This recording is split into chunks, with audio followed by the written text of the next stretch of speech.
Bismillahirrahmanirrahim. Assalamualaikum warahmatullahi wabarakatuh. Alhamdulillah wassalatu wassalamu ala rasulillah wa ala alihi wa ashabihi wa man tabi'ah. Asyhadu an la ilaha illallah wahdahu la syarika lah wa asyhadu anna Muhammadan abduhu wa rasuluhu la nabiyya ba'dah. Allahumma salli wa sallim wa barik ala Muhammadin wa ala alihi wa ashabihi ajma'in. Rabbi shrah li sadri wa yassir li amri wa hlul 'uqdatam min lisani yafqahu qawli, amma ba'd. Baik semuanya, ya teman-teman yang dimuliakan oleh Allah Subhanahu wa taala. Sebulan yang lalu lebih kurang kita sudah membahas tentang masalah kemunculan Imam Mahdi. Kemunculan Imam Mahdi ditandai dengan kembalinya kekuasaan Islam dalam sebuah bingkai persatuan yang kuat karena adanya pemimpin yang memberikan mereka sebuah ide untuk kemudian tidak lagi berpecah belah. Kemunculan Imam Mahdi juga syarat yang pasti bahwa negeri Israel itu pasti akan hancur. Jadi kekuasaan Islam akan kembali di Baitul Maqdis, dan nanti akan ada hadis yang mengatakan bahwa kekuasaan Baitul Maqdis bahkan melampaui kekuasaan yang ada di kota Madinah sekalipun, yang menunjukkan bahwa Baitul Maqdis yang dalam hal ini berada di Palestina tidak lagi berada di bawah cengkraman kaum Yahudi, khususnya Zionis. Nah, jika kita berbicara tentang Imam Mahdi, sering sekali dai-dai yang berbicara tentang masalah eskatologi Islam itu sering sekali menyebutkan tentang As-Sufyani. Ada beberapa penafsiran tentang As-Sufyani sebenarnya di dalam eskatologi Islam yang sering kita dengar ya. Ada yang menafsirkannya dengan Amerika Serikat, ada yang menafsirkannya dengan Eropa, ada juga yang menafsirkannya bermacam-macam tentang As-Sufyani sendiri. Pertanyaannya adalah apakah kisah tentang As-Sufyani ini sendiri benar atau tidak? Ataukah sebenarnya kisah tentang As-Sufyani ini didasarkan pada hadis yang tidak bisa dijadikan rujukan sama sekali? Karena begini, ide tentang As-Sufyani ini adalah kemunculan seseorang yang nanti akan memerangi Imam Mahdi. Itu ceritanya.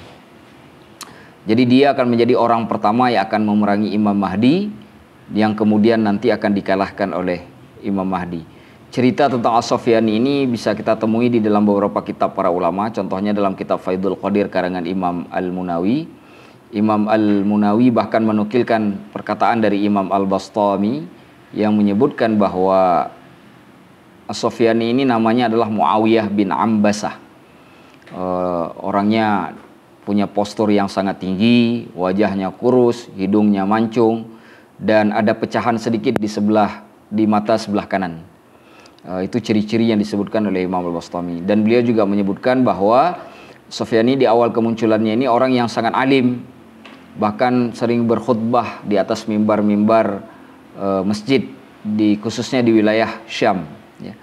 Tapi seiring dengan makin menguatnya kekuasaan dia sebagai pemimpin, dia pun kemudian berubah menjadi pemimpin yang zalim.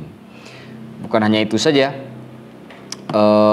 disebutkan juga kisahnya bahwa As-Sufyani ini bahkan sampai membunuh anak-anak kecil, bahkan menyembelih kaum perempuan yang sedang hamil, perutnya disembelih, saking kejamnya. Tapi ada satu versi lainnya dari cerita As-Sufyani ini yang menyebutkan bahwa Sufyani ini merupakan keturunan dari Abu Sufyan bin Harb.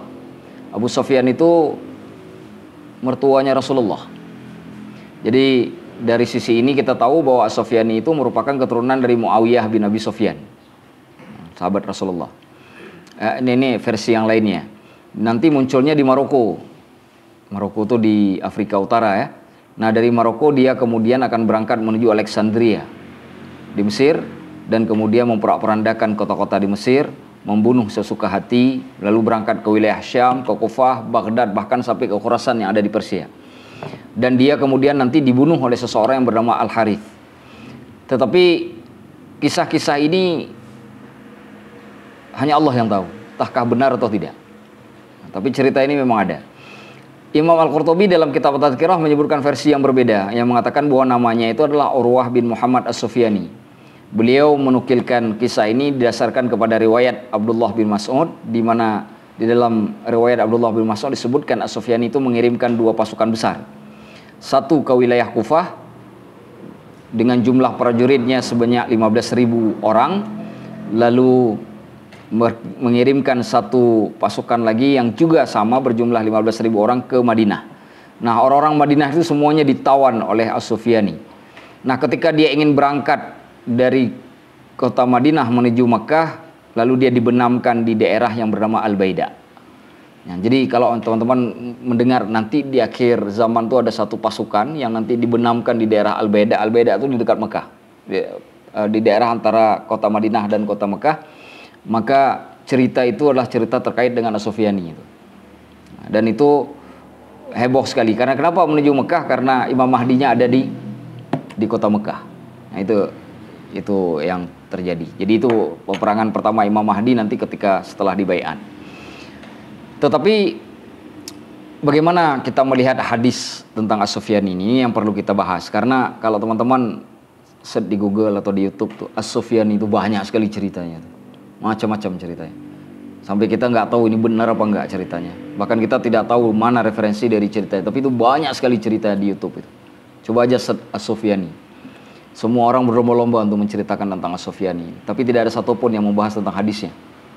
Kebanyakan yang kita dengar, yang kita perhatikan seperti itu. Ada 3 kitab setidaknya yang menukilkan hadis tentang As-Sufyani. Pertama, nama kitabnya Kitab Al-Fitan karangan Nu'aim bin Hammad. Nu'aim bin Hammad ini beliau pada dasarnya adalah guru Imam Bukhari, pengarang kitab Sahih Bukhari itu. Tapi kitab Nu'aim bin Hammad yang berjudul Al-Fitan ini banyak dikritisi oleh para ulama hadis. Alasannya beliau menukilkan hadis-hadis yang terkadang aneh. Pertama, dinukilkan dari perawi yang majhul. Majhul yang itu yang tidak diketahui siapa nih orangnya. Misalkan saya katakan, saya mendapatkan hadis ini dari seseorang yang memberitahukan kepada saya. Siapa seseorang itu nggak tahu. Namanya nggak ada, laqabnya nggak ada, semua nggak ada.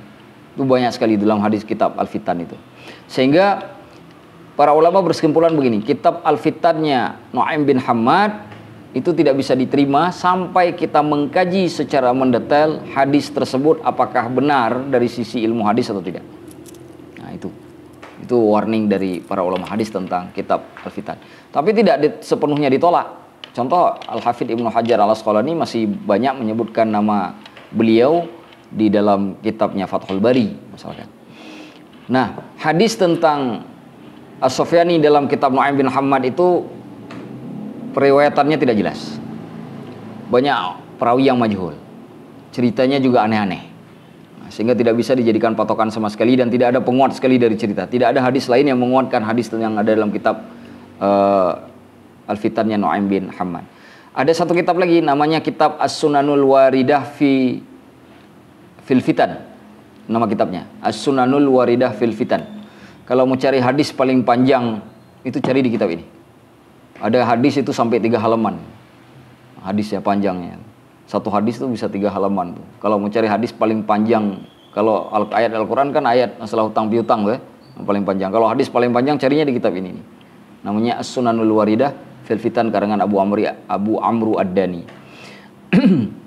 Nah, hadis di dalam kitab ini juga dilemahkan oleh para ulama karena diriwayatkan dari banyak perawi yang majhul.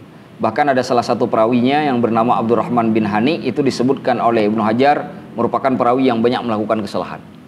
Jadi dalam hal ini hadis yang dalam Abu Amru Ad-Dani tidak perlu lagi kita nukilkan, kita bicarakan karena memang sudah keluar dari tema yang kita inginkan sebagai hadis yang bisa dijadikan hujjah. Nah, ada satu kitab lagi nama kitabnya Al-Mustadrak. Kitab Al-Mustadrak ini kitabnya Imam Al-Hakim An-Nisaburi, kitab hadis. Ada 3 hadis yang dinukilkan oleh Imam Al-Hakim terkait dengan kisah As-Sufyani ini dalam kitab tersebut. Ada 3 hadisnya. Dari 3 hadis itu hanya ada 1 hadis yang paling mendekati kesahihan. Cuma 1 hadisnya yang mendekati kesahihan. Hadis itu diriwayatkan dari Abu Hurairah radhiyallahu anhu. Bunyi hadisnya, yakhruju rajulun yuqalu lahu Sufyani fi umqi Dimashq. Akan keluar seorang yang disebut dengan nama As-Sufyani di pedalaman Damaskus. Wa ammatu mayyatba'uhu min kalb. Kebanyakan orang yang akan mengikuti As-Sufyani ini yang jadi bala tentaranya itu nanti dari orang-orang dari kabilah Bani Kalb. Fayaqtulu hatta yabqara butunan nisa wa yaqtulus sibyan. Sufyani membunuh banyak orang. Bahkan dia merobek perut-perut perempuan dan membunuh anak-anak kecil. Fatajma'u lahum Qais. Bani Qais lalu berkumpul ingin memerangi As-Sufyani dengan bala tentaranya. Fayaqtuluha, tapi Sufyani menghancurkan Bani Qais. Hatta la yumna dzanabu tal'atin, sampai-sampai tidak ada tempat lagi yang tidak didatangi oleh Sufyani. Jadi wilayah yang menentang dia semuanya ditundukkan oleh Sufyani. Wa yakhruju rajulun min ahli baiti fil harrah. Lalu keluarlah seorang laki-laki dari keluargaku, kata Rasulullah, fil harrah, di wilayah Al-Harrah. Wilayah Al-Harrah itu termasuk wilayah Irak sekarang, perbatasan Irak Suriah. Karena Sufyan itu kan wilayahnya di Syam kan, jadi kira-kira daerah Damaskus, Palestina sekitar itulah, atau Suriah. Fayablughu Sufyani, lalu dia ingin menghadapi Sufyani, menentang Sufyani, ngajak perang Sufyani lah ceritanya. Fayab'atsu ilaihi jundan min jundihi fayahzimuhum. Lalu Sufyani mengirimkan satu bala tentara untuk menghadapi keturunan Rasulullah ini. Keturunan Rasulullah bersama dengan bala tentaranya menghancurkan Sufyani, tentara yang dikirim oleh Sufyani. Fayasiru ilaihi Sufyani biman ma'ahu. Lalu Sufyani pun kemudian bergerak dengan bala pasukannya yang ada bersamanya menuju kepada laki-laki dari keluarga Nabi ini. Hatta idza sara bi baida'a min al-ard, sampai dia berada di wilayah yang namanya Al-Baida. Antara di Al-Baida itu. Khusifa bihim, lalu mereka pun ditimbun oleh tanah. Tertimbun oleh tanah. Jadi tanah itu apa, longsor segala macam. Jadi mereka satu semua, atau seluruh pasukan itu tertimbun. Fala yanju minhum illa al-mukhbiru anhum. Tidak ada satupun yang selamat dari mereka kecuali orang yang memberikan informasi yang ada di antara mereka. Yang memberi informasi tentang mereka, itu saja yang selamat satu orang. Yang lain mati semuanya. Hadis ini sahih. Minimal kalaupun tidak sahih, hasan hadis ini. Kenapa? Karena hadis ini ketika Al-Hakim meriwayatkannya, semua perawinya itu perawi thiqah, terpercaya. Semua terpercaya. Inilah kemungkinan besar yang menyebabkan orang-orang kemudian mengatakan As-Sufyani itu ada. Inilah dasarnya. Kemudian tapi anehnya, ceritanya bermacam-macam nanti. Walaupun nanti ada juga orang yang menceritakan tentang As-Sufyani ini tidak berhubungan dengan hadis yang barusan kita baca. Jelas kan yang kita baca tadi, Sufyani muncul di Syam, lalu lawannya muncul di antara negeri Syam dan Irak, ya, di Irak. Lalu terjadi pertempuran pertama, pasukan Sufyani kalah, lalu Sufyani pun bergerak memimpinnya sendiri untuk menyerang pasukan tersebut, gitu kan? Dan kemudian ditenggelamkan di daerah Al-Baida. Macam-macam cerita tentang ini. Nah, hadis ini diriwayatkan oleh Imam Al-Hakim dari jalan periwayatan Al-Walid bin Muslim. Kalau saya boleh bacakan sanad hadisnya, dari Abu Muhammad Ahmad bin Abdullah Al-Muzani, dari Zakaria bin Yahya As-Saji, dari Muhammad bin Ismail bin Abi Saminah, dari Walid bin Muslim, dari Al-Auza'i, Imam Al-Auza'i, dari Yahya bin Abi Katsir, dari Abu Salamah, dari Abu Hurairah, dari Rasulullah sallallahu alaihi wasallam. Nah, ada dua masalah pada hadis ini. Bukan dari sisi perawinya. Perawinya tadi sudah aman. Jadi bukan dari sisi sanad. Ada, kalau kita belajar ilmu hadis itu dia ada sanad, ada isnad namanya. Sebagian ulama ada yang menyamakan antara sanad dan isnad, dianggap ini sebagai sinonim kata, tapi ada yang membedakan. Sanad itu kumpulan perawi hadis dari awal sampai akhir itu disebut sanad. Isnad itu pengambilan hadis oleh seorang perawi dari kumpulan perawi tadi dari perawi yang sebelumnya. Nah, itu disebut isnad. Bagaimana cara dia mengambilnya? Nah, itu disebut isnad. Ada yang membedakannya seperti itu. Nah, yang pertama permasalahannya dari sisi ini, Al-Walid bin Muslim itu mengambil hadisnya dari Imam Al-Auza'i. Kita tahu Imam Al-Auza'i itu Imam Ahlus Sunnah wal Jamaah, pemilik mazhab yang sangat terkenal, mazhab Al-Auza'i, walaupun mazhab itu sekarang sudah tidak ada karena tidak diriwayatkan oleh murid-muridnya, jadi hanya tinggal potongan-potongan riwayatnya saja. Sama seperti mazhabnya Imam Al-Laits di Mesir. Imam Al-Auza'i ini imamnya orang Syam. Jadi kalau Imam Syafi'i itu kan imamnya orang Baghdad dan Mesir. Imam Ahmad bin Hanbal imamnya orang Baghdad. Abu Hanifah imamnya orang Kufah.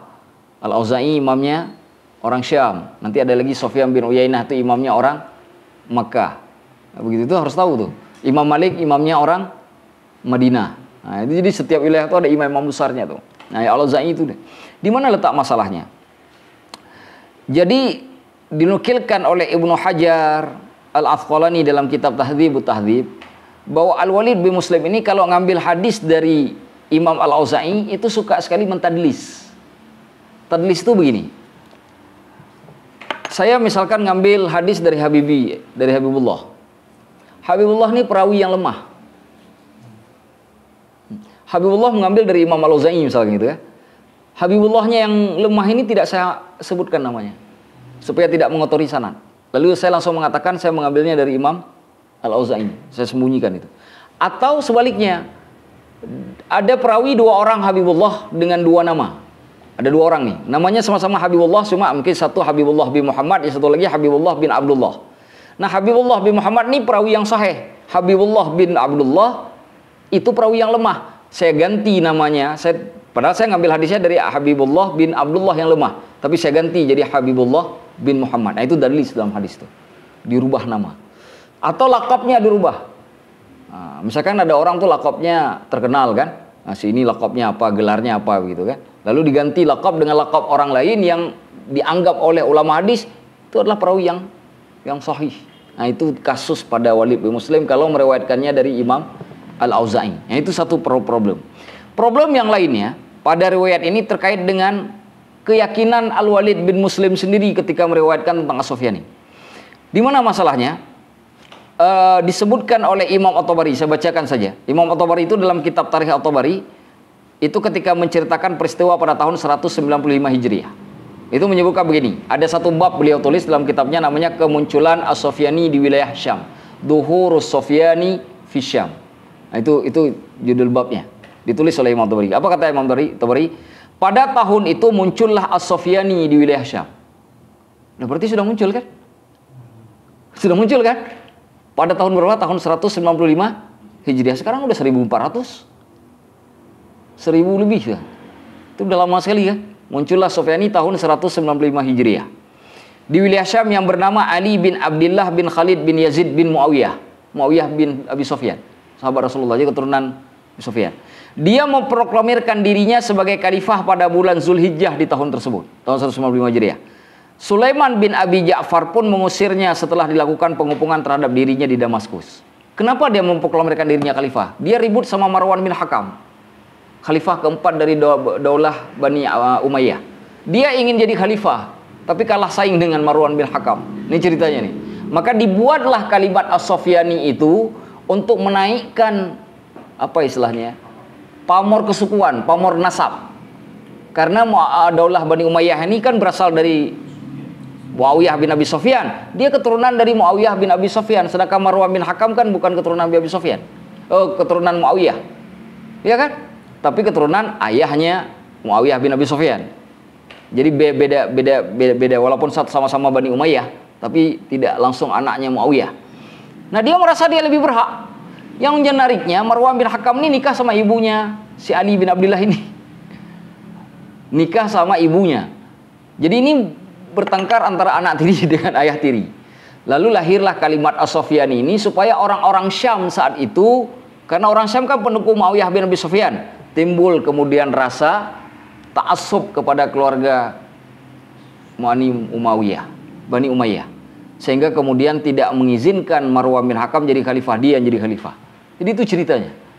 Jadi As-Sufyani ini gelar politik bagi orang yang ingin mendapatkan kekuasaan pada masa kerajaan Bani Umayyah. Yang jadi menarik, lakab ini pun digunakan oleh musuh dari daulah Bani Umayyah untuk menjelek-jelekkan Bani Umayyah. Jadi Sufyani bagi orang Bani Umayyah digunakan untuk menimbulkan rasa ta'assub, fanatik kepada keturunannya Abu Sufyan. Tapi di sisi yang lain, lakab ini, gelar ini juga dipakai oleh musuh untuk menjelek-jelekkan Bani Umayyah. Tuh lihat tuh Sufyani itu. Membuat murka, membuat masalah segala macam supaya hancurnya Bani Umayyah. Jadi murni secara politik. Yang paling menarik, Imam Adz-Dzahabi mengatakan begini. Ini Imam Adz-Dzahabi dalam kitab kitab apa nih? Syiar A'lamin Nubala. Imam Adz-Dzahabi mengatakan begini. As-Sufyani namanya Abul Hasan Ali bin Abdullah bin Khalid bin Yazid bin Muawiyah bin Abi Sufyan. Dikenal dengan sebutan Abul Amaitar. Ibnu Jausya berkata, aku mendengar Musa bin Amir berkata, aku mendengar Al-Walid bin Muslim. Nah, Walid bin Muslim itu perawat hadis tadi itu. Walid bin Muslim sendiri yang ngomong nih, yang meriwayatkan hadis tentang Sufyani. Apa kata Walid bin Muslim? Sekiranya tidak ada lagi sisa hari di tahun 195 Hijriah kecuali satu hari saja, maka sungguh As-Sufyani akan keluar. Abu Amir Musa berkata, maka pada tahun tersebut As-Sufyani yang bergelar Abul Amaitah pun muncul. Jadi Al-Walid bin Sufyan ketika meriwayatkan hadis ini meyakini bahwa As-Sufyani itu muncul tahun 195 Hijriah. Lalu bagaimana mungkin kita sekarang membaca hadis ini meyakini As-Sufyani muncul di akhir zaman? Gimana ceritanya? Perawat hadis saja yakin itu 195 Hijriah dia keluar. Sehingga dengan hal ini saya sependapat dengan orang-orang yang menolak hadis As-Sufyani seperti Syekh Yusuf Al-Qardawi yang mengatakan hadis As-Sufyani tidak bisa dijadikan hujjah dan hadis itu tidak punya asal kepada Rasulullah SAW karena punya masalah serius dari sisi matan. Nah, tapi lihat aja nanti kalau teman-teman habis belajar ini coba aja search di Google, di YouTube cerita tentang As-Sufyani, macam-macam ceritanya. Malam ini kita clearkan dengan dasar apa yang sudah kita sebutkan dan jelas referensinya. Kisah As-Sufyani tidak bisa dijadikan dasar. Semua cerita tentang As-Sufyani tidak boleh dibenarkan. Semuanya tidak punya dasar dari agama karena punya permasalahan dari sisi sanad terkait dengan Al-Walid bin Muslim yang suka mentadlis hadis ketika mengambil dari Imam Al-Auza'i. Dari sisi matan yang meriwayatkan hadis pun yakin bahwa As-Sufyani ini keluarnya tahun 195 Hijriah. Bagaimana mungkin kemudian kita meyakini akan muncul As-Sufyani di masa Imam Mahdi? Bagaimana caranya? Nah, maka karena dua alasan itulah kita katakan tidak benar kisah As-Sufyani. Nah, kalau tidak ada Sufyani, lantas apa yang dikerjakan oleh Imam Mahdi? Imam Mahdi melakukan perbuatan untuk melakukan suatu tindakan untuk mempersatukan umat dengan menjadikan Baitul Maqdis sebagai pusat pemerintahan Islam. Ini beliau lakukan. Dan saat itu terjadi koalisi nanti antara kaum muslimin dengan orang-orang dari Nasrani. Terjadi koalisi. Kenapa terjadi koalisi? Karena ada satu musuh bersama. Kan kalau dalam dunia perang itu kan ada istilah the enemy of my enemy is my friend. Musuh dari musuhku adalah temanku, kan begitu. Nah, makanya kenapa kemudian kubu kaum muslimin nanti berkoalisi dengan kaum Nasrani, dengan orang-orang Nasrani untuk memerangi musuh bersama. Nah, itu terjadi. Itulah kemudian yang akan menggerakkan terjadi perang besar di akhir zaman yang disebut dengan Malhamah Kubra, yang perangnya belum pernah ada di dunia sekalipun. Jadi perang Irak, perang multinasional dulu. Sekarang perang Israel nggak ada apa-apanya. Perang Ukraina Rusia itu nggak ada apa-apanya dibanding dengan perang Malhamah Kubra nanti. Nah, dan dipahami bahwa perang itu terjadi antara Islam dengan Nasrani. Nah, jadi kalau ditanya apakah Israel bakal kalah? Ya, Israel akan kalah. Tapi apakah orang Nasrani secara umum akan kalah dari Muslim? Belum. Karena kalahnya nanti pada perang akhir zaman. Nah, itu dia. Itu cara memahaminya. Nah, lanjut. Nah, sekarang sebelum kita bahas tentang kisah Imam Mahdi bertempur bersama dengan kaum muslimin, berapa lama Imam Mahdi berada di atas muka bumi? Bukan dari sejak lahir ya, dari sejak kemunculannya, sejak dibaiat, sejak memimpin kaum muslimin. Imam At-Tirmidzi meriwayatkan hadis hasan. Beliau menghasankan hadis ini dari Abu Sa'id Al-Khudri mengatakan bahwa Imam Mahdi akan berada di muka bumi itu selama khamsan aw sab'an aw tis'an. Bisa jadi 5 tahun, 7 tahun atau 9 tahun. Jadi itu ada keraguan-raguan pada perawi hadis. Sedangkan dalam hadis yang lain yang diriwayatkan oleh Imam Al-Hakim dari Abu Sa'id Al-Khudri disebutkan bahwa Imam Mahdi akan berada di bumi ya'ishu sab'an aw thamanian, 7 atau 8 tahun. Nah, sekarang kan sekilas kan seperti tidak ketemu nih antara dua hadis ini, sehingga kemudian Syekh Muhammad Al-Mubarakfuri dalam kitab Tuhfatul Ahwadi mengatakan begini, hadis Tirmidzi itu disampaikan secara ragu. Karena menggunakan kata au. Bisa jadi 5, bisa jadi 7, bisa jadi 9. 5 atau 7 atau 9. Ini kan ragu-ragu nih. Sedangkan hadis yang kedua, kata beliau, disampaikan dengan tidak ragu-ragu. 7 atau 8 langsung. Nah, sedangkan 7, 8 kan berdekatan. Bisa jadi di akhir 7, bisa jadi di awal 8, kan bisa gitu maknanya. Maka beliau mengatakan, hadis yang disampaikan oleh orang yang tidak ragu-ragu harus lebih didahulukan daripada orang yang menceritakannya dengan ragu-ragu. Maka dalam hal ini beliau beranggapan bahwa Imam Mahdi akan ada di bumi sekitar 7 atau 8 tahun. Nah, nanti akan ketemu korelasinya begini. Dari sejak perang Malhamah Kubra, penaklukan Konstantinopel sampai munculnya Dajjal, itu jumlah tahunnya 7 tahun semuanya. Maka itu artinya ketika keluarnya Dajjal, Imam Mahdi masih ada di permukaan bumi. Ketika munculnya Dajjal. Kenapa? Karena nanti kan beliau memimpin sholat di kota Damaskus. Sampai turunnya Nabiullah Isa itu ketika sedang sholat subuh kan. Nah itu. Jadi itu yang harus kita pahami korelasinya. Baik, next. Nah, kemudian ini bagian setelahnya yang terjadi. Ini momen terakhir sebelum terjadinya tanda kiamat besar. Terjadi perang akhir zaman.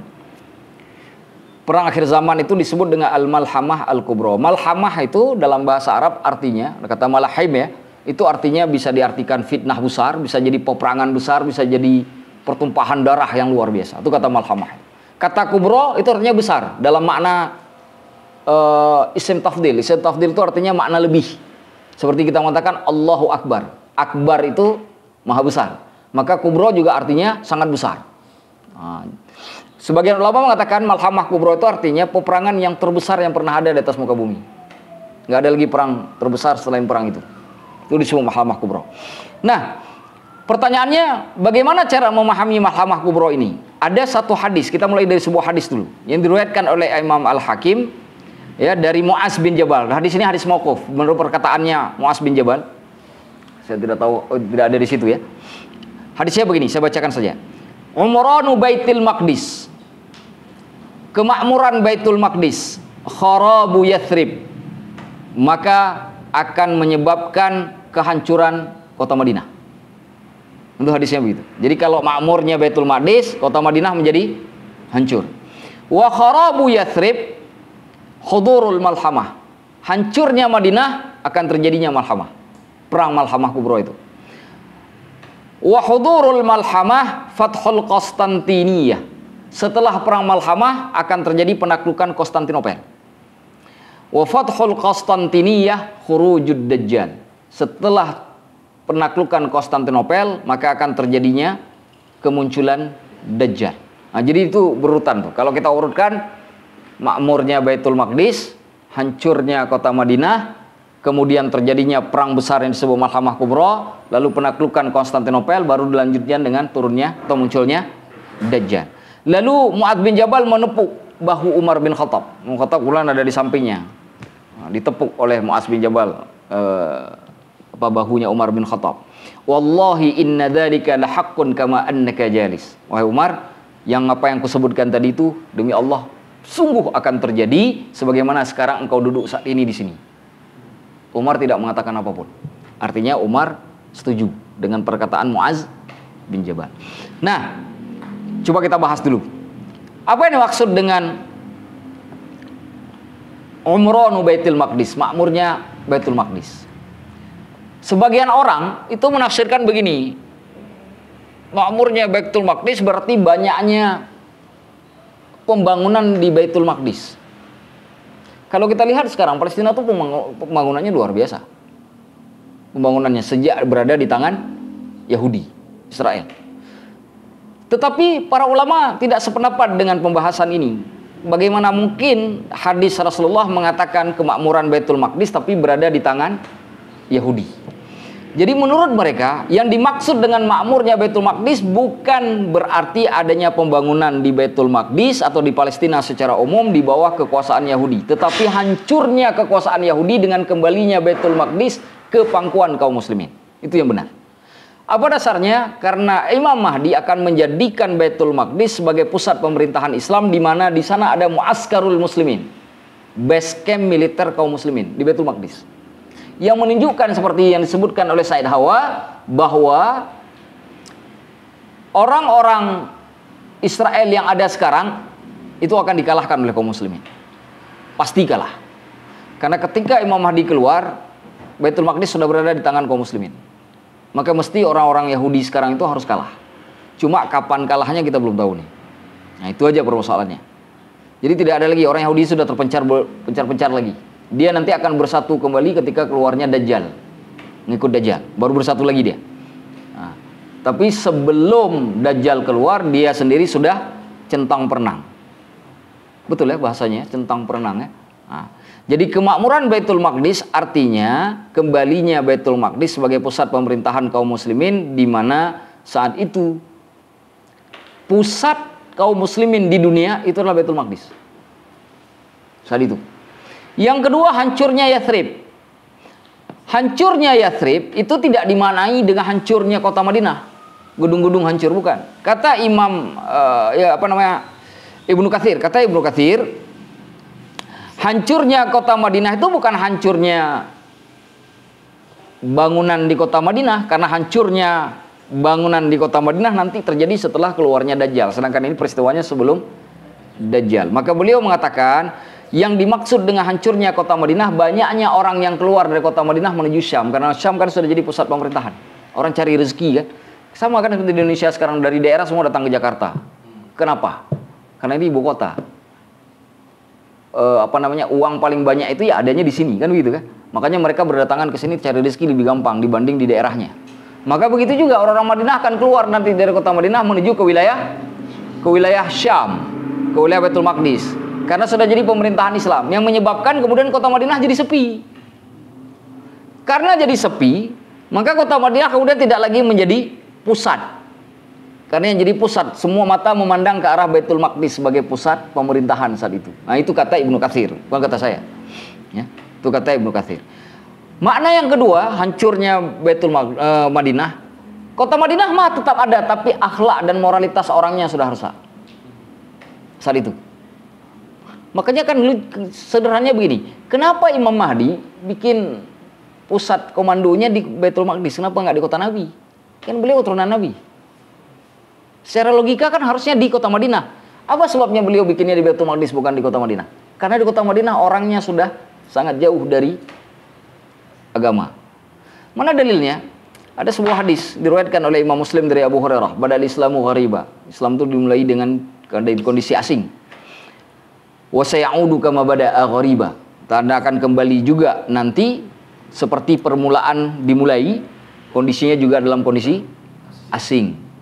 Fatuba lil ghuraba. Maka berbahagialah orang-orang yang asing. Hadis ini kata Imam An-Nawawi dalam kitab Syarah Muslimnya, beliau mengatakan hadis ini secara konteks berlaku untuk penduduk kota Madinah. Dulu ketika Rasulullah datang kota Madinah, Islam itu asing sekali di kota Madinah. Dan nanti di akhir zaman pun penduduk kota Madinah akan terasing dari ajaran Islam. Itu sebabnya kenapa Imam Mahdi memilih Baitul Maqdis sebagai pusat pemerintahan. Nah, itu dia. Sudah dua. Makmurnya Baitul Maqdis, hancurnya Yathrib. Hancur itu maksudnya hancur, bukan hancur kotanya ya, bukan hancurnya. Selanjutnya dilanjutkan dengan terjadinya Malhamah Kubra atau penaklukan Konstantinopel. Malhamah Kubra dan penaklukan Konstantinopel itu dua perang, bukan satu peperangan, dua peperangan. Jadi ada peperangan namanya Malhamah Kubra, ada yang namanya peperangan penaklukan Konstantinopel. Ada dua. Jadi bukan satu peperangan, dua peperangan. Nah, dari mana kita tahu bahwa peperangan itu akan terjadi? Saya tidak tahu nih hadisnya apa nih. Hadisnya terkait dengan Imam Muslim dari Nafi' bin Utbah, betul? Bukan ya? Berarti hadis selanjutnya. Jadi begini, dalam hadis Imam Muslim saya ceritakan saja. Jadi Rasulullah tuh menyebutkan begini, bahwa orang-orang Arab itu dia pasti akan menundukkan semenanjung Arabia, menghancurkan Persia dan Romawi. Kan begitu kan? Pernah kita bahas di sini kan?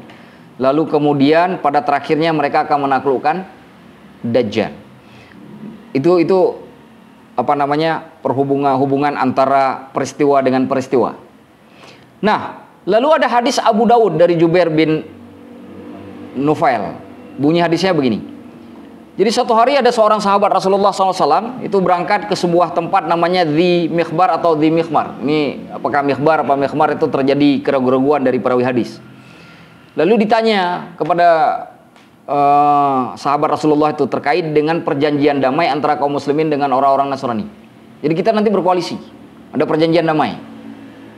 Ya, ada perjanjian. Kalau perjanjian damai itu apa kalau istilah internasional hari ini? Penandatanganan konsiliasi, apa namanya, penandatanganan apa gitu kan. Sekarang kan banyak perjanjian perdamaian itu kan. Nah, lalu sahabat ini mengatakan, begini kata beliau, saya mendengar Rasulullah SAW bersabda, satu solihuna ruma sulhan aminan, kalian itu akan berkoalisi, ya kira-kira begitu kan, dengan atau mengadakan perjanjian berkoalisi ya dengan orang Romawi. Fatagzuna antum wahum aduwam mi waraikum. Kalian dengan orang-orang Nasrani yang kalian bikin perjanjian itu akan menyerang satu musuh bersama. Jadi ada satu musuh bersama kaum muslimin dan orang Nasrani masa itu. Jadi ceritanya begitu.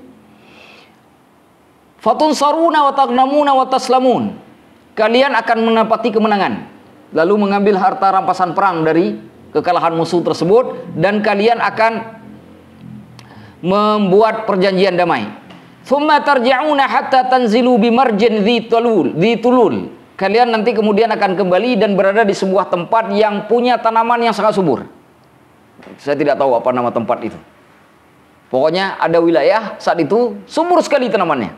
Nah, begitu sampai di situ, fayarfa'u rajulun min ahli nasraniyah salib fayaqul ghalaba salib. Begitu sampai di tempat itu, ini kan orang muslim sama orang Nasrani bareng-bareng nih, udah habis menang perang. Balik bareng-bareng. Begitu sampai di tempat itu, ada satu orang tentara Nasrani mengangkat salib, mengatakan, saliblah yang memberi kemenangan. Jadi karena saliblah kita menang perang. Fayaghdabu rajulun minal muslimin. Laki-laki dari kaum muslim ini marah. Kita ini perangnya bareng-bareng, kenapa salib yang menang? Kan bukan kamu saja yang perang. Kita ini perang bareng-bareng. Muslim dengan Nasrani. Kenapa kamu katakan bahwa salib yang menang? Marah orang muslim ini, fayaduquhu, lalu membunuh orang Nasrani tersebut. Jadi itulah awal ceritanya. Terjadinya malhamah kubra. Setelah dibunuh, fa inda dzalika taqdirur rum. Pada saat itulah kemudian orang-orang Romawi pun melakukan penyerangan terhadap kaum muslimin, wa tajma'u lil mahamah. Lalu kedua kubu kemudian berkumpul bersiap-siap untuk terjadinya perang besar. Jadi habis mengalahkan perang bersama tadi, kubu ini akhirnya pecah, terjadilah peperangan antara keduanya. Itulah yang disebut dengan malhamah kubra, perang terbesar. Nah, pertanyaannya, siapa musuh bersama itu? Siapa musuh bersama? Said Hawa di dalam buku Al-Asas fi Fiqh Sunnah fi Sunnah wa Fiqhiha itu mengatakan bahwa musuh bersama itu komunis. Ini kalau komunis berarti ya mungkin Cina. Kan kira-kira begitu kalau zaman sekarang kan, Cina. Tapi benarkah itu seperti itu? Wallahu a'lam bishawab. Kita tidak bisa mengatakan, ini kan analisa Said Hawa. Bisa benar, bisa salah. Coba bayangkan kita bikin sebuah alur yang lain ya. Kita buat alur yang lain. Ini sekarang yang dukung Israel kan orang-orang Eropa, Nasrani, kan gitu. Yang perang dengan orang Israel sekarang siapa yang paling banyak? Syiah kan? Karena Sunni cuma Hamas kan? Hizbullah, Syiah, Houthi, Syiah. Sekarang yang dari Irak itu juga Syiah. Sekarang dengar-dengar lagi ini tim elitnya Bashar al-Assad sudah siap-siap mau masuk Palestina juga dari Suriah. Ini kalau masuk lagi Bashar al-Assad berarti Syiahnya 4 pasukannya. Sunni cuma 1. Berarti kalau nanti Israel benar-benar kalah, katakanlah begitu, berarti yang paling banyak dominan mengalahkan Israel siapa? Syiah kan? Syiah nggak mungkin akur dengan Sunni. Betul tidak? Dan ingat, Syiah yang paling kuat hari ini adalah Iran, musuhnya Amerika. Amerika itu Nasrani. Maka dimungkinkan, kalau kita bikin analisa ya, bisa benar, bisa salah. Bisakah kita katakan bahwa kalau skenario itu terjadi, maka kaum Sunni akan berkoalisi dengan orang Nasrani melakukan peperangan dengan Syiah. Maka musuh bersama itu bisa juga Syiah. Ada juga yang mengatakan Rusia.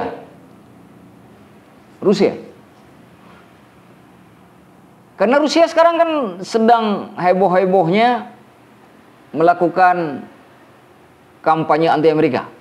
Bisa jadi nanti kaum muslimin berkoalisi dengan Amerika dan sekutunya kemudian mengalahkan Rusia. Ada juga yang mengatakan NATO kekuatan militer yang dipimpin oleh Amerika itu kan. Siapa Nasrani yang dimaksud? Rusia berkoalisi dengan kaum muslimin lalu menyerang NATO kalah. Kan bisa juga kan? Nanti baru bertempur Rusia dengan kaum muslimin. Jadi semua skenario yang kita sebutkan tadi bisa terjadi. Apakah musuh bersama itu komunis? Apakah Syiah? Apakah Rusia? Apakah NATO? Hanya Allah yang tahu. Itu yang saya maksudkan. Karena kalau kita bikin skenario, apalagi kita lihat timur, barat, selatan, utara, hampir semua negara mau perang sekarang. Nggak ada yang damai. Cina sama Taiwan mau perang. Pakistan sama India mau perang. Korea Selatan, Korea Utara udah memanas dari dulu. Tinggal kapan aja bom meledak. Ya kan? Ukraina dengan Rusia sudah terjadi. Israel dengan Palestina sedang dalam peperangan. Yang sekarang sedang siap-siap lagi peperangan antara Iran versus Amerika dengan basis militer Amerika di Timur Tengah. Irak juga sedang siap-siap ingin mengepung base camp militer Amerika di Irak. Ya begitu kan? Sekarang sudah ada eskalasi antara Aljazair dengan Prancis. Militer. Turki juga siap-siap kalau misalkan Israel tidak berhenti juga akan masuk ke dalam peperangan. Nah kalau terjadi begini, sedangkan Israel didukung oleh Inggris, Jerman, siapa lagi? Prancis, Amerika Serikat di belakangnya. Ya kan? Kemungkinan akan terjadi perang dunia ketiga. Semuanya sekarang sedang terdapat perang. Yang nggak berperang lagi damai kita aja. Kita sedang berperang dengan calon. Nah, kita perangnya calon jadi presiden, perang calon kita. Kalau negara lain sedang perang siap-siap perang betul-betulan. Kalau kita perang KPU. Nah, perang di mendolimi atau didolimi ya gitu kan. Nah, kalau kita lagi adem-adem ya ayem nih. Itu. Kita nggak tahu nih, boleh minta air. Kita nggak tahu nih kita akan kemana, air putih ya. Kita nggak tahu nih akan kemana nih dunia nih. Jadi siapa musuh bersama, siapapun bisa saja terjadi. Nah, lalu Rasulullah SAW dalam hadis yang lain diriwayatkan oleh Imam Ahmad mengatakan begini.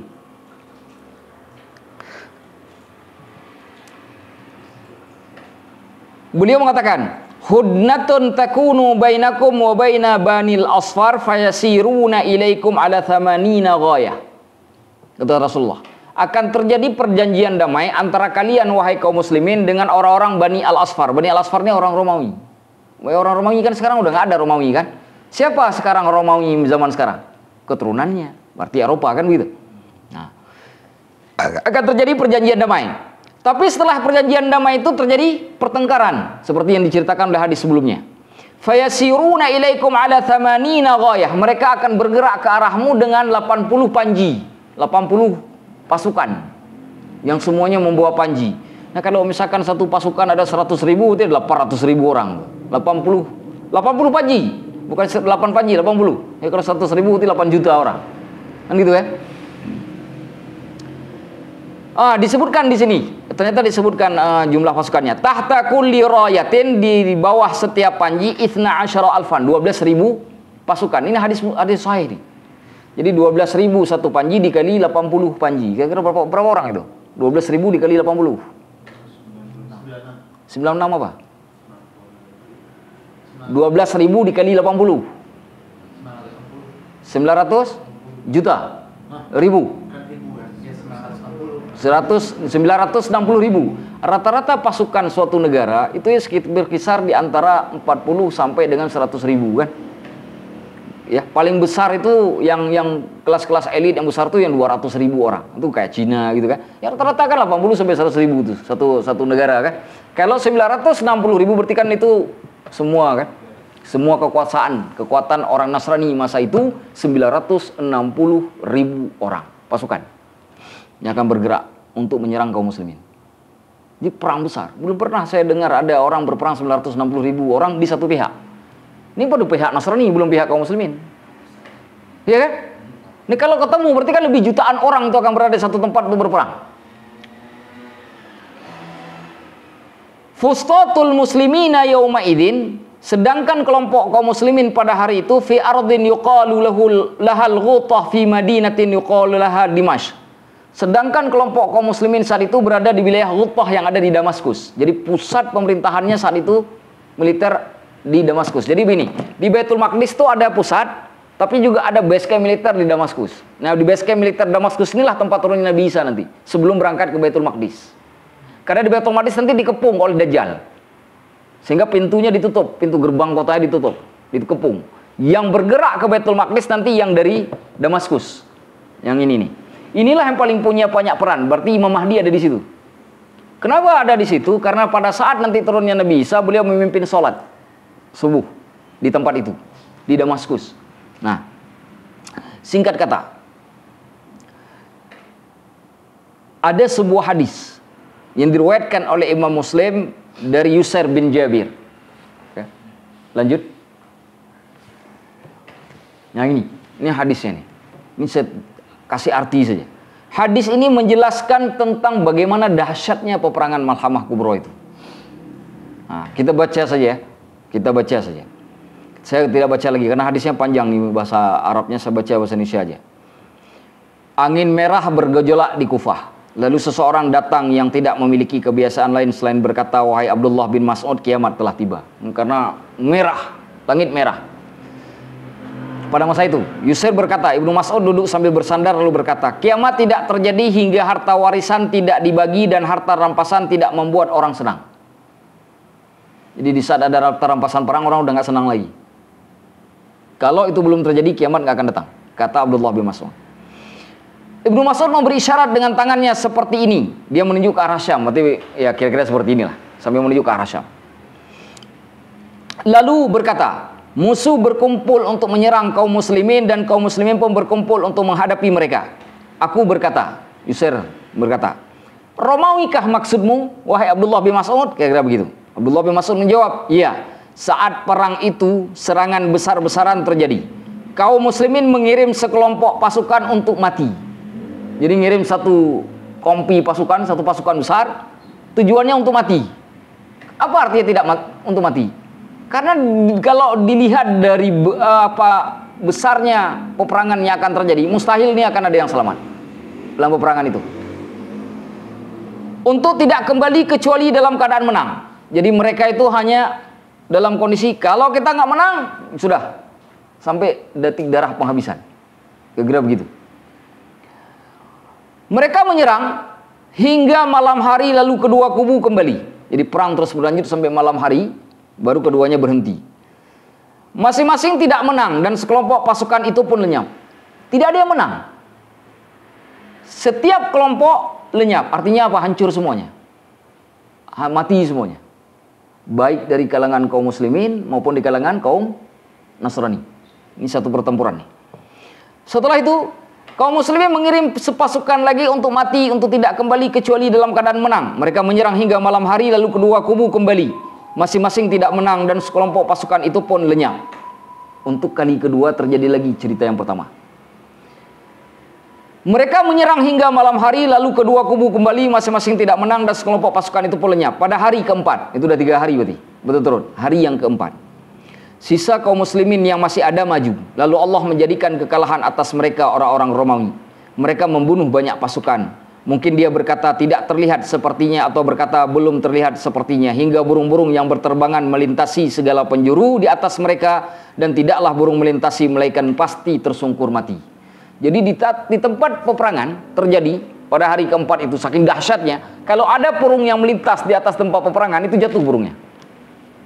Pertanyaannya, mungkinkah peperangannya dengan pedang? Mungkin nggak peperangannya dengan pedang sampai burung jatuh? Nggak mungkin. Kemungkinan besar nih masih ada kekuatan besar. Mau bagaimana caranya kita nggak tahu nih.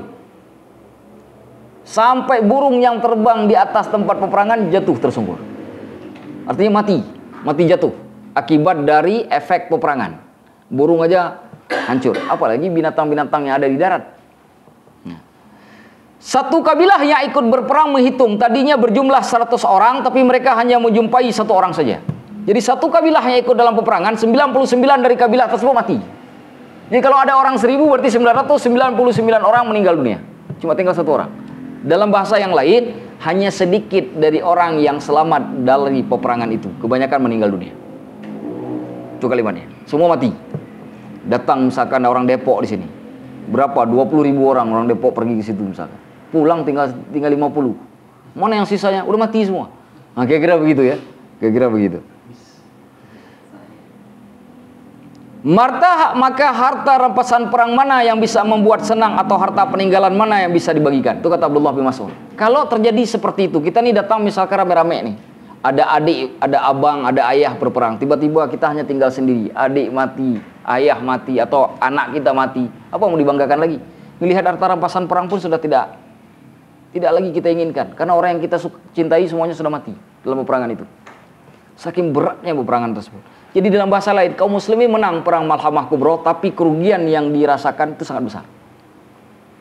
Pada saat itu, peperangannya menang, tapi kerugian dirasakan sangat besar. Jumlah korban yang ada di pihak kaum muslimin itu juga sangat besar. Meskipun mereka memenangkan pertempuran. Saat mereka seperti itu, mereka tiba-tiba mendengar serangan lebih besar akan datang dari sebelumnya. Kemudian terdengar orang yang berteriak mendatangi mereka bahwa Dajjal telah mendahului mereka menuju keluarga-keluarga mereka.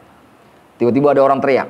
Karena orang kaum muslimin saat itu tahu, kalau sudah terjadi perang besar, maka tidak lama kemudian akan keluar Dajjal. Karena mereka ada Imam Mahdi di dalamnya, artinya pemahaman agamanya bagus.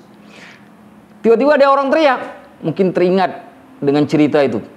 Ini kita udah menang perang nih, berarti tidak lama lagi Dajjal keluar. Maka dia pun berteriak, Dajjal telah keluar. Mereka pun meninggalkan harta rampasan perang untuk kembali ke rumahnya masing-masing. Kenapa? Karena anak istrinya tinggal di rumah, karena nggak dibawa peperangan. Mereka takut dengan kondisi anak istrinya apabila Dajjal datang. Dajjal bukan membunuh, mengkafirkan. Dia rubah keimanan anak istrinya. Maka mereka pulang cepat-cepat ke rumahnya meninggalkan harta rampasan perang.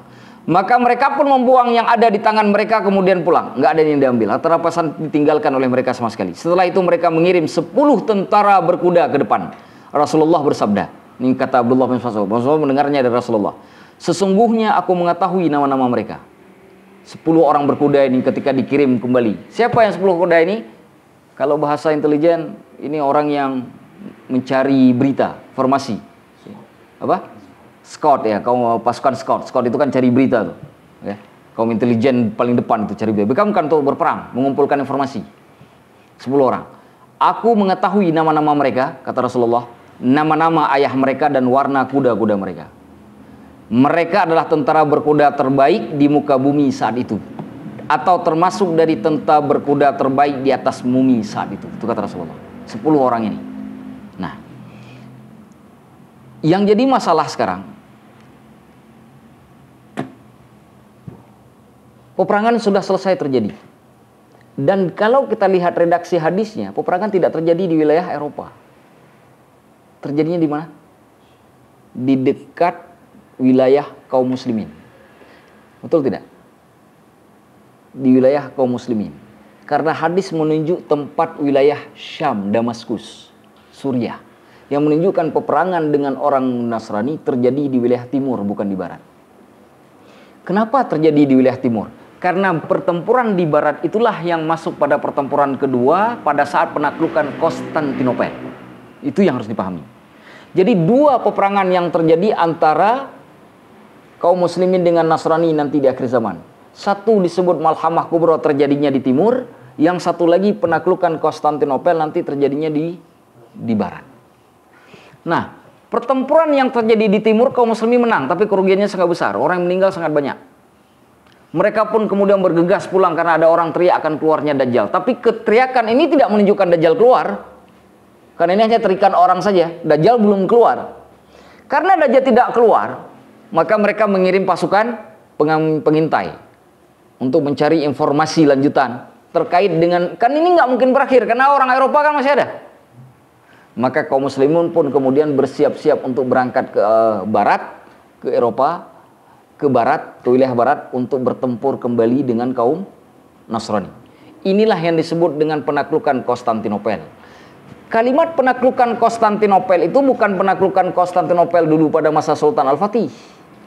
Ketika disebut Konstantinopel dulu, itu memang benar-benar ibu kotanya namanya Konstantinopel, negaranya namanya Konstantinopel. Penyebutan Konstantinopel di akhir zaman tidak merujuk kepada tempat, tapi merujuk kepada orang-orang yang berasal dari Konstantinopel, yang sudah membentuk koloni-koloni baru. Ada Inggris, ada ini, ya kan begitu kan. Sebenarnya kan semuanya berasal dari Bizantium tuh. dari Eropa tuh, ya kan? Dari Romawi dulu. Kan sebenarnya mereka semua anak cucu di sana. Nah, inilah yang dimaksud dengan Konstantinopel. Jadi dalam sejarah bagi umat Islam akan menundukkan Konstantinopel 2 kali. Satu pada masa Sultan Al-Fatih waktu saat Turki Utsmani, yang kedua nanti di akhir zaman pada masa Imam Mahdi. Yang jadi masalah sekarang begini. Di dalam hadis itu ada disebutkan bahwa yang akan berperang menundukkan Konstantinopel itu adalah Bani Ishaq. Itu kalimat hadisnya. Bukan Bani Ismail, Bani Ishaq, anak-anak Bani Ishaq.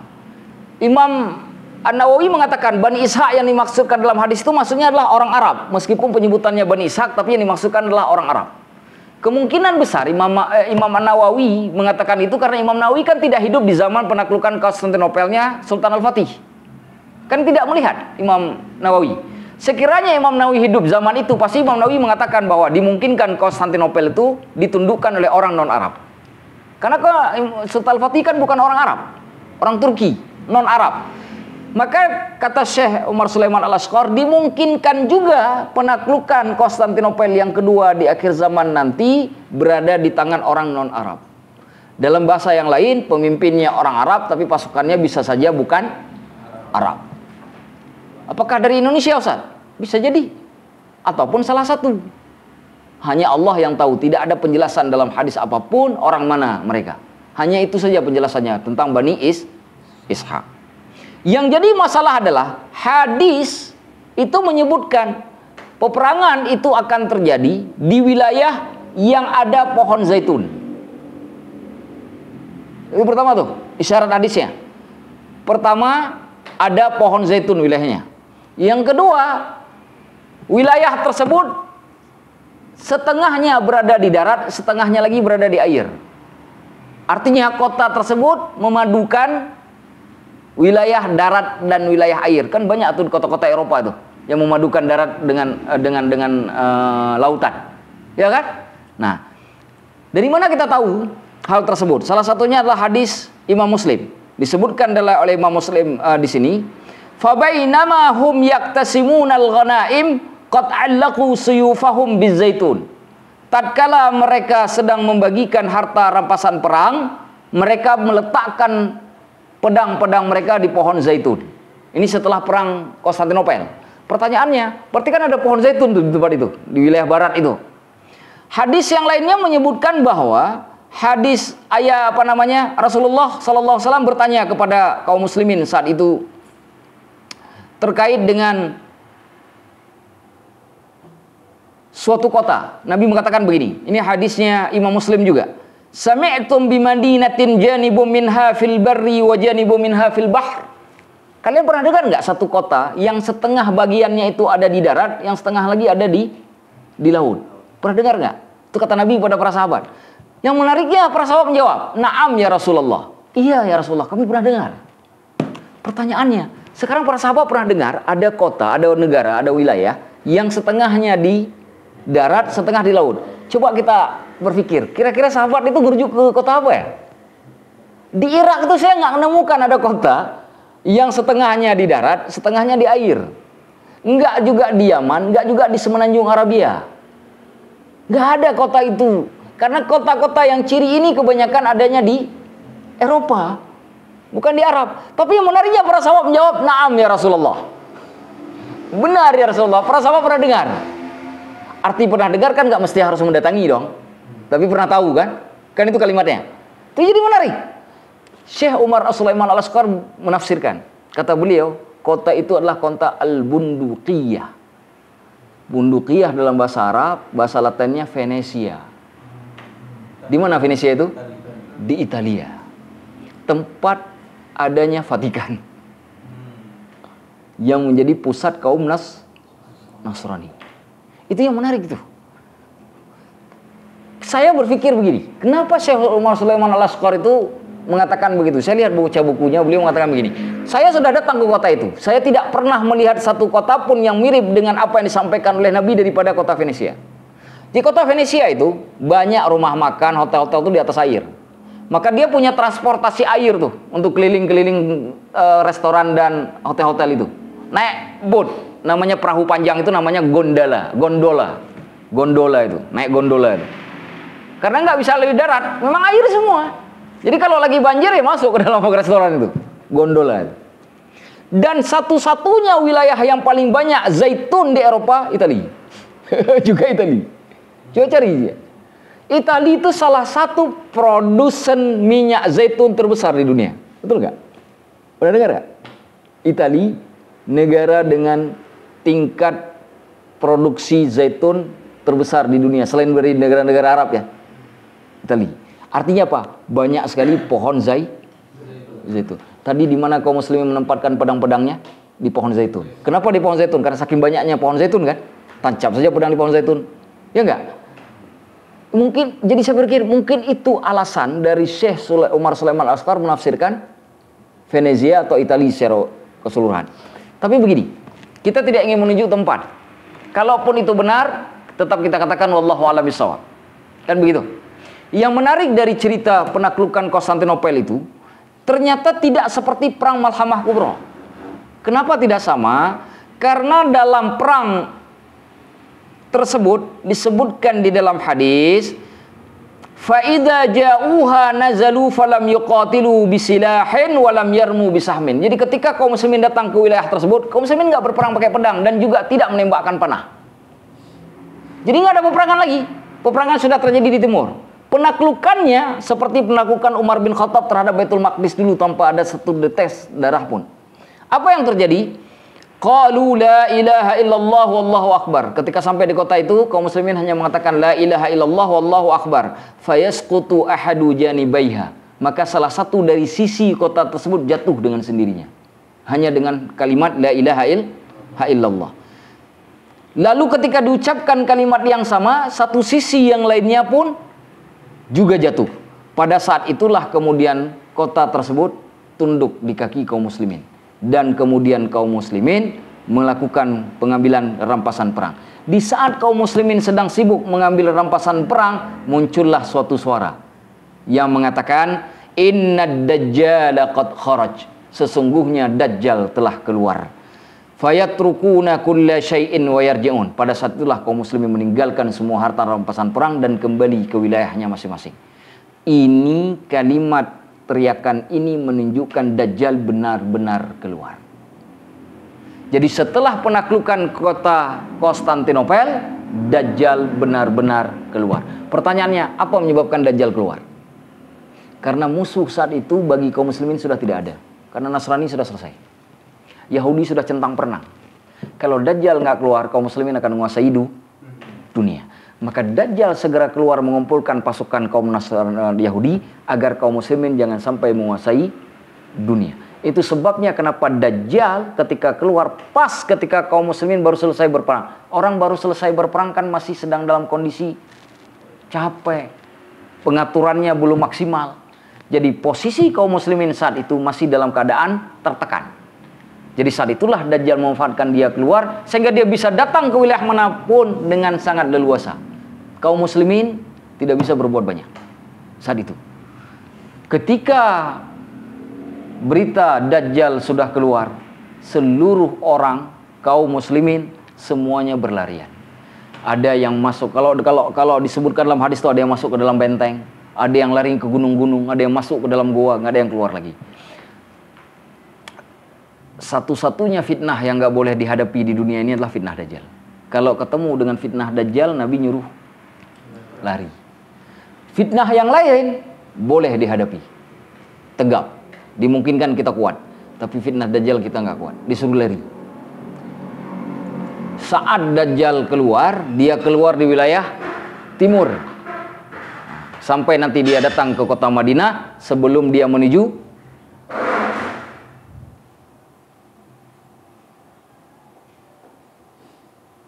siapa itu? Saya minta tolong sebentar, ada teman yang mau ke sini nih. Enggak, ini ada HP-nya di sini mas saya. Syekh. Ini dia Abeh nge-grab tapi nggak datang-datang nih grabnya. Sudah di ini di apa namanya di Depok, stasiun Depok. Baik, teman-teman. Itu cerita terkait dengan perang Malhamah Kubra, dilanjutkan dengan penaklukan Konstantinopel. Sampai di sini maka selesailah bab kiamat kecil, tanda kiamat kecil. Setelah ini kita langsung berpindah menjadi tanda kiamat besar. Ada 10 tanda kiamat besar. Jika semua tanda kiamat besar ini lewat, kiamat terjadi. Jadi di antara kita, dari cerita kita ini dengan kiamat hanya dibatasi oleh 10 tanda lagi. Jika 10 tanda ini sudah terjadi, kiamat pasti terjadi. Tidak ada lagi penghalang. Itu ceritanya. Nah, malam ini kita nggak cerita dulu tanda kiamat besar. Kita cerita pada pertemuan selanjutnya. Cuma ada satu hal yang ingin dibahas di sini. Pernah nggak dengar video di YouTube yang mengatakan bahwa di akhir zaman akan ada perang Armageddon? Pernah dengar nggak? Pernah dengar nggak? Tahu nggak perang Armageddon itu apa? Kalau teman-teman pernah nonton film Amerika itu, Hollywood pernah bikin film dengan judulnya Armageddon. Saya kok tahu, saya pernah nonton. Film itu diperankan oleh Bruce Willis dan Ben Affleck. Menceritakan tentang meteor yang sedang menuju ke arah bumi akan melakukan tabrakan dengan bumi. Jika terjadi tabrakan, kiamat. Bumi hancur. Maka Amerika melalui NASA-nya mengirim tim yang dipimpin oleh Bruce Willis, seorang penambang minyak, pengebor minyak, ulung, untuk mengebor meteor tersebut agar terbelah kedua sehingga dia kemudian memisah sehingga tidak mengalami tabrakan dengan bumi. Itu cerita filmnya. Judul filmnya diambil dari kata Armageddon. Armageddon itu ternyata ada kalimatnya di dalam Bible. Yang menariknya ada ustadz kita yang bercerita ada perang Armageddon. Pertanyaannya, dari mana ustadz itu ngambil kata Armageddon? Dari Bible. Kenapa kita katakan Bible? Ada satu ayat di dalam Bible orang Nasrani, yaitu kitab Wahyu 16 ayat 16, yang menunjukkan akan terjadi perang di akhir zaman di sebuah tempat yang disebut dengan Armageddon. Disebut kalimatnya Armageddon. Armageddon sendiri itu bahasa Inggris yang berasal dari bahasa Yunani yang artinya yang disebut dengan Harmageddon. Harmageddon, atau har itu artinya bukit. Megiddo itu bukit Megiddo. Jadi Harmageddon itu atau Armageddon itu artinya bukit Megiddo. Sebagian orang Nasrani mengatakan bukit Megiddo itu adanya 67 mil, lebih kurang 7 mil kalau saya nggak salah, dari Yerusalem di wilayah Palestina. Jadi ketika disebut bukit Megiddo itu bukan artinya bukit ya. Dia tuh tanah lapang besar sekali yang diamini oleh orang Nasrani akan terjadi peperangan antara orang-orang yang beriman kepada Yesus sebagai Tuhan dengan orang-orang yang disebut dengan Antichrist. Tahu Antichrist? Antichrist itu yang artinya tidak mengakui bahwa Yesus itu sebagai Tuhan. Yang akan berperang situ. Nanti orang-orang yang percaya kepada Yesus akan mengalami kemenangan. Di mana terjadi peperangannya? Di Megiddo. Bukit Megiddo yang ada di utara Yerusalem. Nah sekarang pertanyaannya, ketika ustadz tersebut mengatakan ada terjadi perang Armageddon di akhir zaman, berarti mengamini akan terjadi perang di Bukit Megiddo, kan begitu? Di mana teks hadisnya atau teks Islamnya menyebutkan ada terjadi perang Megiddo itu? Nggak ada. Karena hadis Abu Daud mengatakan ketika terjadi peperangan hanya menyebutkan 2 tempat. Yang satu namanya Ghutah. Ghutah itu dia di Damaskus. Damaskus itu sebelah timur Yerusalem, bukan ke utara. Yang menjadi rujukan Bukit Megiddo, itu satu. Yang kedua, ada 2 tempat lagi disebut dalam hadis. Namanya satu Dabiq, yang satu A'maq. Dabiq itu sekarang berada di selatannya Turki. Pas berada di selatan Turki, itu Dabiq namanya. Wilayah Dabiq itu. Sedangkan A'maq itu adanya lebih kurang 10 km dari perbatasan Suriah dan Turki di wilayah atas, di wilayah utara. Di situ salah satu tempat di mana orang-orang akan datangi untuk terjadinya perang Malhamah Kubra. Sekarang kita lihat dalam peta, Yerusalem itu kan sebelah barat negeri Syam. A'maq Dabiq kan sebelah utara negeri Syam. Betul gak? Jadi di mana perang Armageddon itu terjadi? Dalam bahasa yang lain, kita ingin katakan tidak ada pemahaman di dalam Islam tentang perang Armageddon. Jadi perang hanya ada dua di akhir zaman. Satu, perang Malhamah Kubra, yang kedua perang penaklukan Konstantinopel. Gak ada perang Armageddon. Kalau ada yang mengatakan adanya perang Armageddon, maka dia telah mengamini bahwa tentara kaum muslimin kalah. Apa sebab kalahnya? Karena di perang Megiddo, menurut Bible, karena Armageddon itu kan artinya Bukit Megiddo, maka tentara yang memamini bahwa Yesus itu adalah Tuhan akan mengalahkan Antikris, pasukan Antikris. Kita ini kan Antikris, karena kita nggak mengakui Yesus sebagai Tuhan, berarti kita kalah. Maka kalau kita membenarkan ada orang mengatakan ada perang Armageddon di akhir zaman, berarti kita mengatakan kaum muslimin berarti dikalahkan. Ini kacau balau. Jadi kita sekarang menceritakan tentang tanda kiamat, tapi bahasan kita, referensinya kita pakai punya Bible. Aneh betul. Dan itu terjadi hari ini. Kalau nggak percaya, search aja di YouTube. Perang Armageddon. Nanti yang muncul wajah Ustadz Islam. Bagaimana mungkin? Bagaimana mungkin? Anda mengatakan ada perang Armageddon di akhir zaman, tapi dasar referensinya malah justru larinya ke Bible. Nggak ada dasar itu di dalam Islam, dalam hadis. Maka kita katakan, kita kaum muslimin tidak percaya dengan perang Armageddon. Karena Nabi tidak pernah menceritakannya. Nabi hanya menceritakan dua perang saja ketika keluarnya Imam Mahdi. Satu, Malhamah Kubra. Apa itu Malhamah Kubra? Peperangan yang terjadi antara kaum muslimin dengan Nasrani setelah sebelumnya mereka berkoalisi memerangi musuh yang sama. Lalu terjadilah pertikaian antara keduanya gara-gara ada satu orang Nasrani yang mengklaim bahwa kemenangan itu karena mereka, karena salib, yang menyebabkan ada tentara muslimin marah lalu membunuh. Itulah kemudian yang menggerakkan kedua pasukan ini saling berperang. Terjadilah perang Malhamah Kubra. Kaum Nasrani meninggal semuanya, kaum muslim juga kekurangan meninggal banyak sekali. Kaum muslimin menang, tapi kerugian dirasakan juga sangat luar biasa. Sampai-sampai dalam satu kabilah, jika ada 100 orang, hanya 99 sudah meninggal semua. Tinggal satu yang masih hidup. Dibayangkan dalam hadis. Itu disebut perang Malhamah Kubra. Dalam konteks hadis, kita pahami bahwa itu terjadinya di wilayah timur, di wilayah kaum muslimin. Baru kemudian pindah ke perang yang kedua yang disebut dengan perang Fathul Konstantinia, penaklukan Konstantinopel. Perang Konstantinopel terjadi di wilayah barat, di wilayah kaum Nasrani. Tapi ingat, perang Konstantinopel bukan perang seperti perang yang kita bayangkan. Karena tidak ada satu anak panah pun yang dilemparkan. Hanya hancur berdasarkan takbir saja. Saya membayangkan mungkin kalimat la ilaha illallah Allahu akbar itu mungkin orang-orang Eropa saat itu masuk Islam. Saya membayangkan begitu. Karena kalimatnya la ilaha illallah itu kan kalimat syahadat itu. Iya kan?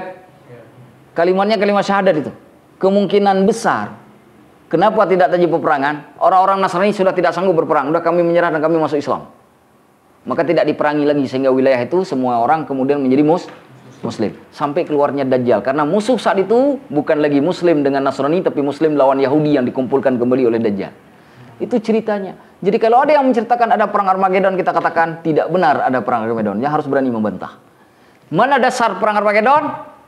Wahyu 16 ayat 16. Surat Wahyu 16 ayat 16. Ada di situ? Ah, itu dia. Itu perang Armageddon. Disebut kata kalimatnya Harmageddon. Bahasa Inggris jadi Armageddon. Datang ustadz kita, ada perang Armageddon. Di mana referensinya? Maka hati-hati mengambil referensi. Makanya kenapa pembahasan tentang tanda kiamat menarik sekali ketika bawa ke cocokologi, apalagi konspirasi. Yang dengar pun serius. Tapi ketika dibacakan hadis kayak begini, orang ngantuk dengarnya. Karena kenapa? Kalau cerita yang benar orang ngantuk. Tapi kalau cerita yang cocokologi, orang senang dengarnya. Nanti Amerika begini, Rusia begini, Rusia begini. Kan begitu kan ceritanya? Ya. Coba kalau saya mau cerita begitu malam ini, serius betul tuh dengar semuanya. Tapi saya tidak cerita model itu. Kenapa? Kita nggak butuh cerita itu. Ada hadis yang jadi sandaran kita. Jadi kita nggak cerita macam-macam. Hadis saja sandaran kita. Apa yang dinampakkan oleh Nabi, itulah yang paling benar. Dan itulah yang kita ikuti. Wallahu a'lamu bih. Ada yang mau bertanya silakan. Kalau nggak ada bertanya sudah cukup. Sudah 11:30. Hah? sambil makan. Ada yang ditanyakan? Baik, berarti sudah jelas semua, tidak ada lagi puzzle terkait ini. Sampai ketemu dengan Dajjal. Sampai ketemu 2 minggu lagi, kita bertemu dengan Dajjal. Siapa Dajjal? Bagaimana wajah Dajjal? Benarkah Dajjal itu punya satu mata? Tidak benar. Jawabannya tidak. Dajjal bukan satu mata, 2 matanya. Bukan satu mata. Jadi gambar yang ada orang tuh di YouTube itu yang satu mata itu sesat, menyesatkan gambarnya. Jangan dipercaya. Nah, bagaimana cerita lanjutnya? Ketemu lagi 2 minggu depan insyaallah. Nah, insyaallah sampai begitu saya akhiri sampai di sini ya. Silakan doa khatmul majlis.